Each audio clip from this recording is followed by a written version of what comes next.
For a historical sketch of some of the events that took place that fateful day, I invite to the podium my good friend, the commander of the Department of Texas and Louisiana, Sons of Union Veterans of the Civil War, Michael Lance. Commander, if you please. Thank you, Commander. As was mentioned, the Battle of Galveston took place on both the waters of Galveston Bay and a small stretch of shoreline near the Strand, about 2 miles from this very spot. And, as was mentioned, it ended in a Confederate victory. That brief but fierce battle was basically over when the Federal gunboats, unexpectedly, retreated from the scene. As the Federal ships disappeared in the distance, what was left behind was an island swarming with Confederate forces and nearly 260 Union infantrymen barricaded at the end of Coons Wharf, who now had no hope of rescue.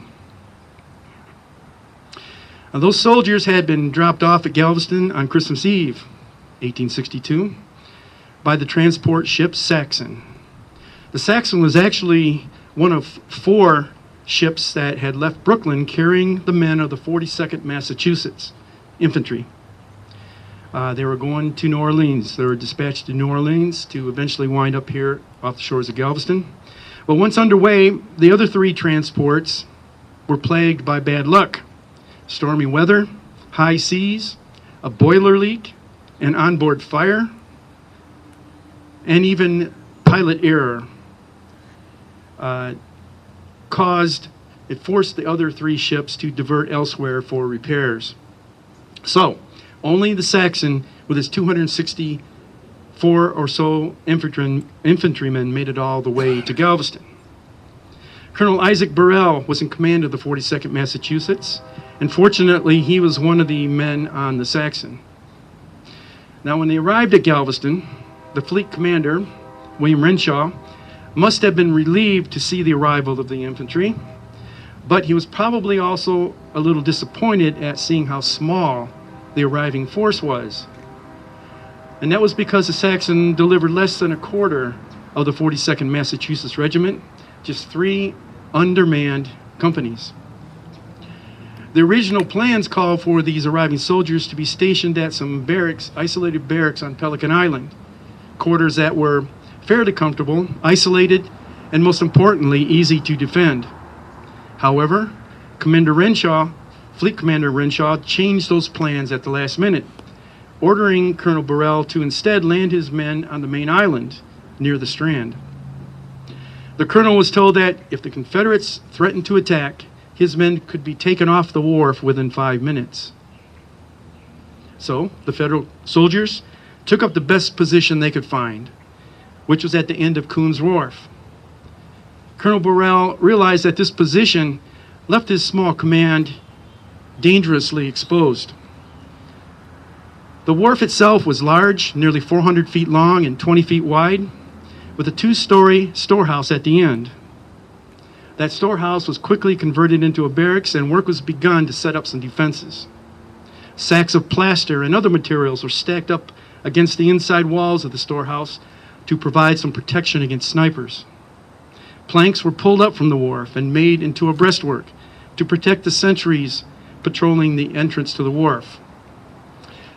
And these gaps had a secondary purpose, and because of those missing planks, they were intended to make it more difficult for a large attacking force to rush the storehouse. So those defenses were put up, meager as they were. But then another serious problem arose. One of the companies had been issued rifled muskets. Most of the ammunition on hand would work just fine in those muskets, but the other 2 companies had been issued smoothbore muskets. Most of the ammunition on hand would not work well in those weapons. This discrepancy was kept secret from the men. They were simply ordered not to fire unless authorized by their officers. Okay, now soon it was rumored that the Confederates were preparing to attack, hell-bent on retaking the island. Colonel Burrell wisely took these rumors seriously, and he ordered his men to build a second breastwork, one closer to the storehouse. Bales of cotton were brought up to protect the new works. The colonel also noted that the next wharf over, about on his right side, about 220 yards away, he realized that he needed to protect his men from flanking fire from that other wharf next door. Well, he spotted in the water a wooden raft. He had his men haul it up onto the wharf, tip it on its side, and place it at the end of that second breastworks, providing some protection. It was hard and demanding work, but combined with other hastily built defensive improvements, it would prove to be a factor later in saving lives. The men were ordered to sleep on their arms that night. It was New Year's Eve. And sure enough, shortly after 4 a.m., Confederate Commander Major General John Magruder ordered his forces to attack.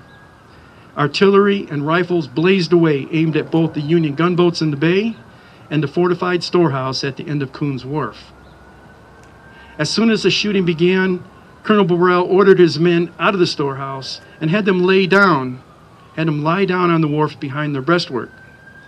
Again, they were told not to fire unless absolutely necessary. And as he deduced, the Confederates did target the storehouse.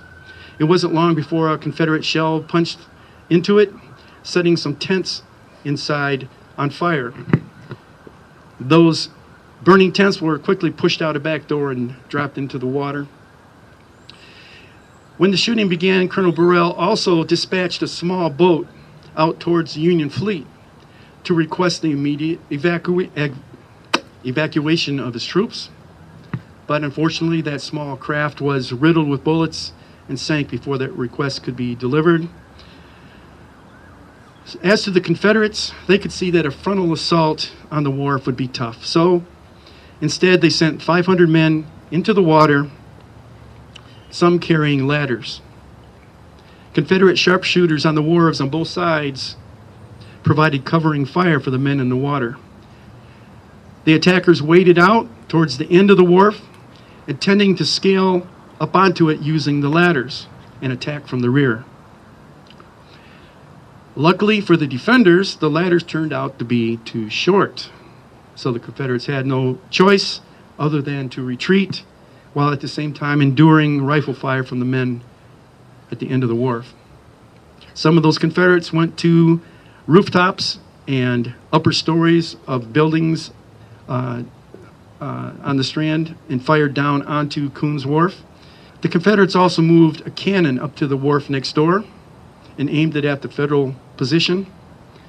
After one ineffective blast from the cannon, the Union men on the wharf directed their rifle fire at the cannon and prevented it from being reloaded. So, danger over there. As dawn approached, the heavier guns on the Union ships out in the bay began to drive the Confederate land forces back. But the men of the 42nd Massachusetts continued to lay on the wharf behind the breastworks for their own protection because of the fury unleashed by the gunboats behind them. But soon, the USS Harriet Lane was rammed, boarded, and captured, and the tide of battle quickly shifted. The barrage from the Federal ships tapered off and soon stopped. Looking out over the water for clues as to what was happening, Colonel Burrell saw white flags of truce flying from Union gunboats. So, he hoisted a white flag of truce over Coons Wharf as well. And then after the USS Westfield was intentionally blown up, accidentally killing the fleet commander, the rest of the Union gunboats skedaddled. Colonel Burrell was left with no option other than to surrender his command. About 9 o'clock in the morning, they stacked their arms and marched off the wharf as prisoners of war. Now, the colonel and his men had been attacked from all directions, by Confederate artillery to their front, by sharpshooters from rooftops and from wharves on either side, by troops firing upward at them from beneath the wharf, and the threat of errant shells from the Union gunboats behind them. Despite all this, the Massachusetts men suffered amazingly low casualties, with only one man killed and just a few others seriously wounded.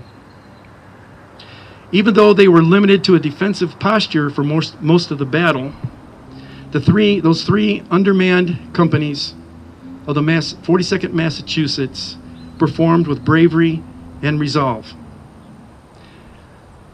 The Union soldiers and sailors who perished during the Battle of Galveston are memorialized on the top surface of this marble monument before us.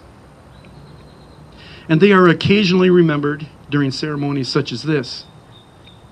But we must also not forget those patriots who bravely performed their duty during the early hours of New Year's Day, 1863, steadfastly serving their country and their flag, and survived. Those men also deserve our respect and everlasting gratitude. With today's recounting of their heroic actions, their legacy continues to live on. Thank you.